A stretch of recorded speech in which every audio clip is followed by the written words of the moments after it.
आप सबका स्वागत है आपके अपने यूट्यूब चैनल फार्मा एमसीक्यू में। तो देखिए हमारे जो ये 4000 प्लस एमसीक्यूज़ की सीरीज़ है, इसी को कंटिन्यू करते हैं।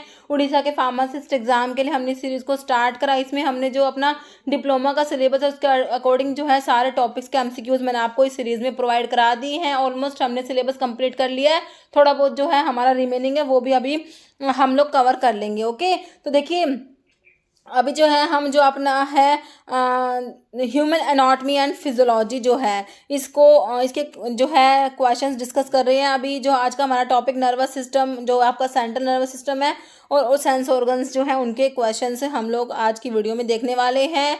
ओके, और ये सीरीज़ आपके सभी गवर्नमेंट फार्मासिस्ट एग्जाम, चाहे वो स्टेट लेवल का है चाहे सेंट्रल लेवल का, सभी के लिए इंपॉर्टेंट रहने वाली है। जैसे आपका दिल्ली में आपकी फार्मासिस्ट की वैकेंसी आई हुई है, सिपाही फार्मासिस्ट का भी आपका एग्ज़ाम होना है, और आपका महाराष्ट्र में भी जो प्रिजन डिपार्टमेंट का आप लोगों के कमेंट्स आते हैं मैम उसका भी एग्ज़ाम है। ठीक है, तो देखिए आपकी ये सीरीज़ है कि काफ़ी इंपॉर्टेंट है। झारखंड में भी आपकी वैकेंसी आई हुई है ना, यूपी में जूनियर एनालिस्ट की वैकेंसी है। तो देखिए अभी जो है बहुत ही अच्छी अपॉर्चुनिटी है हमारे पास, भर भर के वैकेंसीज आ रही है, तो आप जो है बहुत ही मन लगा के अपनी प्रेपरेशंस कीजिए। ओके, तो देखिए स्टार्ट करते हैं हम लोग। स्टार्ट करने से पहले अगर आप लोग चैनल पे नए हैं, आपने चैनल सब्सक्राइब नहीं किया है, चैनल को प्लीज़ सब्सक्राइब कीजिएगा। वीडियो को लाइक करना, शेयर करना, कमेंट करना, बेल आइकन को प्रेस करना, ताकि जो वाली वीडियोज़ होते हैं उनके नोटिफिकेशंस आप लोगों को मिल सके। देखिए क्वेश्चन हमारा tissue system composed of neurons and neuroglia है ना, तो कौन सा जो ये टिश्यूज़ के ऊपर आ गया क्वेश्चन।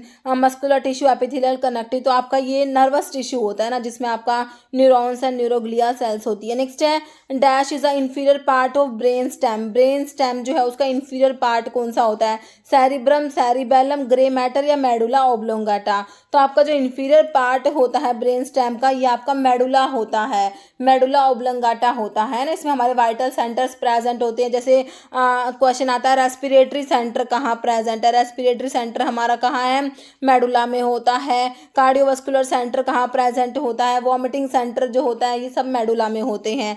नेक्स्ट है which one of the following is not a part of central nervous system. CNS का मतलब क्या है, सेंट्रल नर्वस सिस्टम। देखिए सेंट्रल नर्वस सिस्टम में आपका ब्रेन आता है और आपकी स्पाइनल कोड्स आती है। ओके, तो सेंट्रल नर्वस सिस्टम में हमारा ब्रेन आएगा और स्पाइनल कोड आता है सीएनएस में। तो देखिए spinal cord, cerebrospinal fluid आ जाएगा, सेरिब्रम आ जाएगा है ना। तो आपका ये सोमैटिक नर्व्स इसमें नहीं आएंगी। आपसे नोट पूछा हुआ है तो आपका आंसर ऑप्शन सी हो गया। नेक्स्ट है human brain is covered by how many membrane. देखिए जो ब्रेन है ना, इसकी जो कवरिंग होती है, इसकी मेम्ब्रेन होती है, उन्हें क्या बोलते हैं, मेनिंजिस बोला जाता है। क्या कहते हैं, मेनिंजिस बोलते हैं। तो ब्रेन की कितनी मेम्ब्रेन है, कितनी कवरिंग है, तो ब्रेन जो है इसकी 3 कवरिंग होती है। ड्यूरामीटर होती है, अरेक्नॉइड मेम्ब्रेन और पायामीटर होती है। ओके, कितनी होती है, 3 होती है, ऑप्शन ए हो जाएगा। जैसे मेनिंजिस है 3, देखिए इसमें बता दिया आपको मेनिंजिस 3 होती है। Thin membrane that protect the central nervous system, तो ठीक है हमने पढ़ लिया। सेंट्रल नर्वस सिस्टम जो है हमारा है ना, तो इसको जो 3 मेम्ब्रेन है जो क्या करेंगी, प्रोटेक्ट करती है। Which of the following is not one of them, उसमें से एक कौन सी नहीं है। तो मैंने आपको बताया dura mater, arachnoid membrane and pia mater है ना। ड्यूरामीटर, अरेक्नॉइड मेम्ब्रेन, पायामीटर होता है। ऑप्शन 4 आपका मीडियन सल्कस नहीं होगा। नेक्स्ट है which component of central nervous system is responsible for processing sensory information high order thinking के लिए, है ना, जो सेंसरी इन्फॉर्मेशन को प्रोसेस करेगा और थिंकिंग के लिए रेस्पॉन्सिबल है। Brain stem, cerebellum, cerebrum, spinal cord, तो ये आपका होता है सेरिब्रम होता है, जो लार्जेस्ट पार्ट होता है ब्रेन का। सेरिब्रम क्या होता है, लार्जेस्ट पार्ट होता है ब्रेन का, और ये रिस्पॉन्सिबल होता है प्रोसेसिंग सेंसरी इन्फॉर्मेशंस के लिए, है ना। और ये जो है आपका हाई ऑर्डर थिंकिंग के लिए भी रिस्पॉन्सिबल होता है आपका सेरिब्रम, है ना। तो ये ऑप्शन 3 हो जाएगा, और ये लार्जेस्ट पार्ट होता है ब्रेन का। नेक्स्ट है central nervous system CNS comprise which 2 major component. तो सीएनएस जो है इसके 2 कंपोनेंट है आपका, एक तो ब्रेन होता है, दूसरा स्पाइनल कोड होता है। तो brain and spinal cord option 1 में ही दिया हुआ है आपको। नेक्स्ट है brain is covered by 3 membrane known as 3 layers, है ना। तो आपके ब्रेन की लेयर्स को क्या कहोगे, सेरिबेलम, मेडुला, मेनिंजिस, कॉर्पस, तो ये मेनिंजिस होती है ना, ऑप्शन 3।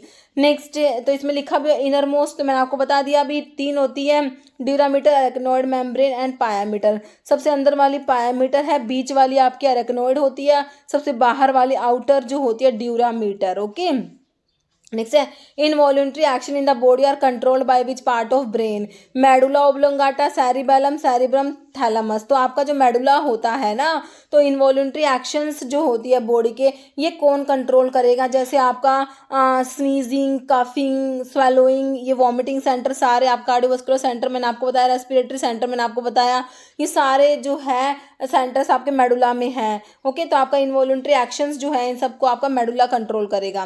नेक्स्ट है ठीक है, इनवॉल्यूंटरी एक्शंस जैसे आपका हार्ट बीट है ना, क्योंकि कार्डियोवास्कुलर सेंटर वहाँ पर है, ब्रीदिंग, रेस्पिरेटरी सेंटर है वहाँ। जैसे posture and balance of the body is controlled by, देखिए क्या है, posture and balance of the body is controlled by. तो जो पोस्चर एंड बैलेंस जो होता है बॉडी का, उसे कौन कंट्रोल करता है? उसे सेरिब्रम करेगा, सेरिबेलम करेगा, मेडुला करेगा या पोन्स करेगा? Posture and balance of the body जो होता है, बॉडी का पोस्चर और बैलेंस जो है, उसे कौन सा पार्ट कंट्रोल करेगा? तो सेरिब्रम तो हमने देखा था कि भाई थिंकिंग वगैरह के लिए सेरिब्रम था जो लार्जेस्ट पार्ट था ब्रेन का। तो आपका पोस्चर एंड बैलेंस के लिए आपका सेरिबेलम, सेरिबेलम जो होता है ये कंट्रोल करता है पोस्चर एंड बैलेंस को। ओके, जैसे cerebrospinal fluid is secreted by, तो cerebrospinal fluid CSF, cerebrospinal fluid secrete होता है कहाँ से? Arachnoid villi, choroid plexus, pons या नन? तो आपका कोरोइड प्लेक्सस जो है ये आंसर हो जाएगा। ओके, नेक्स्ट है what is the source of arterial supply for eye ball, eye ball की जो सप्लाई है, इसमें ब्लड की सप्लाई जो होती है, कौन सी आर्टरीज जो है आई बॉल में ब्लड की सप्लाई करेगी? हाइपोफाइसियल है, फेशियल है, मैक्सिलरी, ऑप्थेल्मिक। तो आपकी ऑप्थेल्मिक आर्टरी हो जाएगी ऑप्शन 4। नेक्स्ट है ear ossicles are the part of, तो ईयर ओसिकल्स जो होती है किसका पार्ट है? External ear, middle ear, bony labyrinth, membranous labyrinth. देखिए ईयर ओसिकल्स जो आपके ईयर की बोन्स होती है उन्हें ईयर ओसिकल्स कहते हैं। तो आपके जो ईयर ओसिकल्स होती है ये मिडिल ईयर में प्रेजेंट होती है, टोटल 6 होती है, एक कान में 3, 2 कान में टोटल 6 होती है। मैलियस, इनकस एंड स्टेपिस, उस पर स्टेपिस जो है हमारी स्मॉलेस्ट बोन होती है ना। तो आपका जो ईयर ओसिकल्स किसका पार्ट होती है? आपका मिडल ईयर का पार्ट होती है। ओके, नेक्स्ट है which of the following is a component of cerebellum, cerebellum का कंपोनेंट बताना है आप लोगों ने। Caudate nucleus, फ्लोकोलोनोड्यूलर nucleus, globus pallidus या प्यूटामन? तो ऑप्शन 2 हो जाएगा आपका फ्लोक्यूलोनोड्यूलर लोब हो जाएगा। ओके, नेक्स्ट है विच पार्ट ऑफ ह्यूमन ब्रेन, तो लार्जेस्ट पार्ट मैंने अभी आपको क्या बताया था? सेरिब्रम बताया था, है ना। सेरिब्रम जो है लार्जेस्ट पार्ट होता है हमारे ब्रेन का। Next, which of the following cranial nerve is called as facial nerve? देखिए क्रेनियल नर्व जो होती है जो ब्रेन से अराइज होती है, क्रेनियल नर्व जो स्पाइनल कोड से अराइज होती है वो आपकी स्पाइनल नर्व होती है। क्रेनियल नर्व जो होती है आपकी 12 पेयर क्रेनियल नर्व होती है, और स्पाइनल नर्व आपकी 31 पेयर्स होती है ना। क्रेनियल नर्व्स कितनी होती है? 12 पेयर्स होती है। तो कह रहे हैं, तो ये मैंने आपको बता भी रखा है, उपटा फगवा से हम लोगों ने याद करा हुआ है ना। तो देखिए आपका पूछा क्या है, क्रेनियल नर्व लार्ज कह रहे हैं जो फेशियल नर्व है, तो इसमें देखिए एफ वाला ये है फेशियल नर्व, है ना। तो कौन से वाली है ये? देखिए first, second, third, fourth, fifth, sixth, seventh number पे आपका फेशियल नर्व आया है। तो ऑप्शंस में देख लीजिए 7 दिया हुआ आपको, क्रेनियल नर्व 7 जो है आपकी फेशियल नर्व होती है।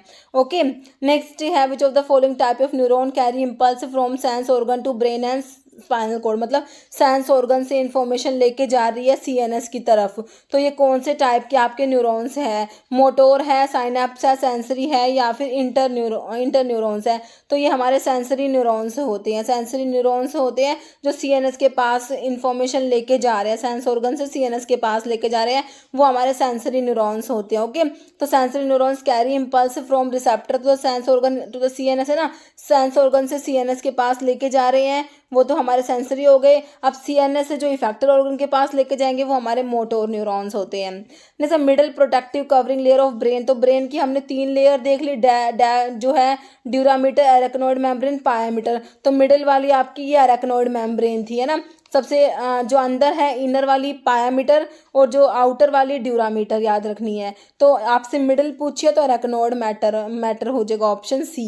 नेक्स्ट है white matter is external and grey matter is internal, किसमें होता है? सेरिब्रम, सेरिबेलम, मेडुला या बोथ B एंड C? तो आपका जो मेडुला में होता है कि वाइट मैटर तो एक्सटर्नल है और ग्रे मैटर इंटरनल है। Okay, next longest cell in the human body में longest cell nerve cell, bone, leg, muscle cell, heart muscle, तो आपकी नर्व सेल्स जो होती है ना वो लॉन्गेस्ट सेल में आती हैं। Next spinal cord ends at vertebral level of, तो स्पाइनल कोड्स जो है ये एंड होती है कितने वर्टिब्रल लेवल पे, T11, T12, L1, L2, T12, L15 या L3, L4, तो L1, L2 हो जाएगा आपका। ओके, नेक्स्ट हमारा क्वेश्चन है ventricle of brain are lined by, तो एपेंडाइमोसाइट्स, एस्ट्रोसाइट्स, ओलिगोडेंड्रोसाइट्स या आपका है पोडोसाइट्स, तो ये है एपेंडाइमोसाइट्स जो है ये आंसर हो जाएगा ऑप्शन 1। ओके, तो वेंट्रिकल के बारे में लिखा ventricle system of brain is lined by special type of cells, ठीक है, तो स्पेशल टाइप्स ऑफ सेल होती है जो लाइन करती है ब्रेन के वेंट्रिकुलर सिस्टम को, है ना, तो एपेंडाइमोसाइट्स होती है, ये एपेंडाइमा भी इन्हें कहते हैं। जैसे central nerve system nerve that arise from cerebrum and brain stem, तो वो नर्व जो सेरिब्रम एंड ब्रेन स्टेम से अराइज होते हैं, मतलब कि जो आपके जो है सीएनएस से अराइज हो रही है वो आपकी स्पाइनल नर्व्स होती है ना, जो स्पाइनल वो आपकी क्रेनियल नर्व्स होती है, सॉरी, जो ब्रेन से अराइज हो रही है ना वो आपकी कौन सी है, क्रेनियल नर्व्स है, और जो आपकी स्पाइनल कोड से अराइज होती है वो आपकी स्पाइनल नर्व्स होती है ना, तो आपकी कह रहे हैं सेरिब्रम एंड ब्रेन स्टेम से अराइज होती है, तो ये हमारी क्रेनियल नर्व्स हो जाएंगी जो 12 पेयर्स मैंने आपको बताया हुआ है ना। नेक्स्ट तो क्रेनियल नर्व्स होती है that emerge directly from the brain including the brain stem in contrast to spinal nerves which emerge from segment of the spinal cord। okay, जैसे how many laminae are present in the gray matter of spinal cord, तो कितनी लैमिनी होती है spinal cord के grey matter में, तो ये 10 होती है, ऑप्शन 4 हो जाएगा। जैसे part of I include all of the following except, तो आई के पार्ट में कौन कौन सा आता है, देखिए स्टेपिस, तो मैंने आपको मैलेस इनका स्टेपिस जो ईयर ओसिकल्स होती है ना, ईयर की बोन होती है मिडिल ईयर में प्रेजेंट होती है, और स्मॉलेस्ट बोन भी आपकी स्टेपिस होती है, तो स्टेपिस तो कान ईयर का पार्ट हो गया, तो आपका तो एक्सेप्ट आपसे पूछा था तो ऑप्शन ए ही एक्सेप्ट में आ गया, बाकी कॉर्निया हो गया, लेंस हो गया, प्यूपिल हो गया, आई के पार्ट होते हैं। ओके, जैसे विच of the following is not part of, neuron का पार्ट नहीं है, एक्सोन होता है, डेंड्रोन, सेल बॉडी भी होता है, बिल्कुल सिंपल है, हीमोग्लोबिन नहीं होगा, है ना। नेक्स्ट है in eye donation which part of donors eye is utilize, eye donation में आई का जो कौन सा पार्ट डोनेट करते हैं, तो याद रखना कॉर्निया डोनेट किया जाता है, क्योंकि कॉर्निया में कोई भी ब्लड सप्लाई नहीं होती, इसलिए कॉर्निया डोनेट किया जाता है। ओके, ऑप्शन डी हो जाएगा। नेक्स्ट है इनर मोस्ट लेयर, जो आई है ना, आई इसकी सबसे अंदर वाली सबसे इनर लेयर जो होती है वो हमारी रेटिना होती है, जहाँ पर इमेज भी रेटिना पे ही बनती है ना, तो इनर जो लेयर है वो आपकी रेटिना है। ओके, जैसे Nissl granules occurring mast cell, bone, chondrocytes and nerve cells में आपके नीजल ग्रेन्यूल्स होते हैं। ओके, जैसे vision condition in which only close object can be seen clearly, ऐसी विजन कंडीशन जिसमें सिर्फ जो क्लोज पास की जो चीज़ें होती हैं क्लोज ऑब्जेक्ट्स ही दिखते हैं साफ साफ, हाइपरोपिया है, मायोपिया, कैटरैक्ट या ग्लूकोमा, तो आपका ये मायोपिया में होता है ना, तो ऑप्शन आपका बी हो जाएगा, है ना। तो ये मायोपिया के बारे में लिखा हुआ है कि इसको नियर साइटेडनेस या मायोपिया, इसमें क्या होता है, people can see close object, जो पास की चीज़ें वो साफ दिखाई देती है, बट ऑब्जेक्ट जो दूर होते हैं फार्दर अवे अपीयर ब्लड, वो धुंधले दिखाई देंगे, है ना। और फार साइटेडनेस को हाइपरोपिया बोलते हैं, इसमें क्या होगा, you can see clearly distant, दूर की चीज़ें साफ देख लोगे बट पास की चीज़ें ब्लर दिखाई देंगी। ओके, तो ये देख लेना आप लोग। ओके, अभी जो है और देखिए आई के जो डिफरेंट पार्ट है उनके फंक्शंस क्या है, कॉर्निया का, स्क्लेरा का, ठीक है, वन वर्ड में इस टाइप से भी आप लोग देख लेना, ठीक है, इंपॉर्टेंट है क्योंकि कई बार एग्जाम में पूछ लेते हैं। ओके, देखिए अभी जो है एक क्वेश्चन जिसका आंसर आप लोग देने वाले हैं कमेंट बॉक्स में, आप लोगों के लिए क्या क्वेश्चन है, विच part of human brain is largest part, हमारे ब्रेन का बताना है, सेरिबेलम, थैलेमस, सेरिब्रम या मेडुला, इसका आंसर आप लोगों ने कमेंट बॉक्स में देना है। इस वीडियो में इतना ही, अगर आपको वीडियो अच्छी लगे ऐसे लाइक करना, शेयर करना, चैनल पर नहीं तो मैं आपको रिक्वेस्ट है कि चैनल को प्लीज सब्सक्राइब जरूर करना। Okay, thank you.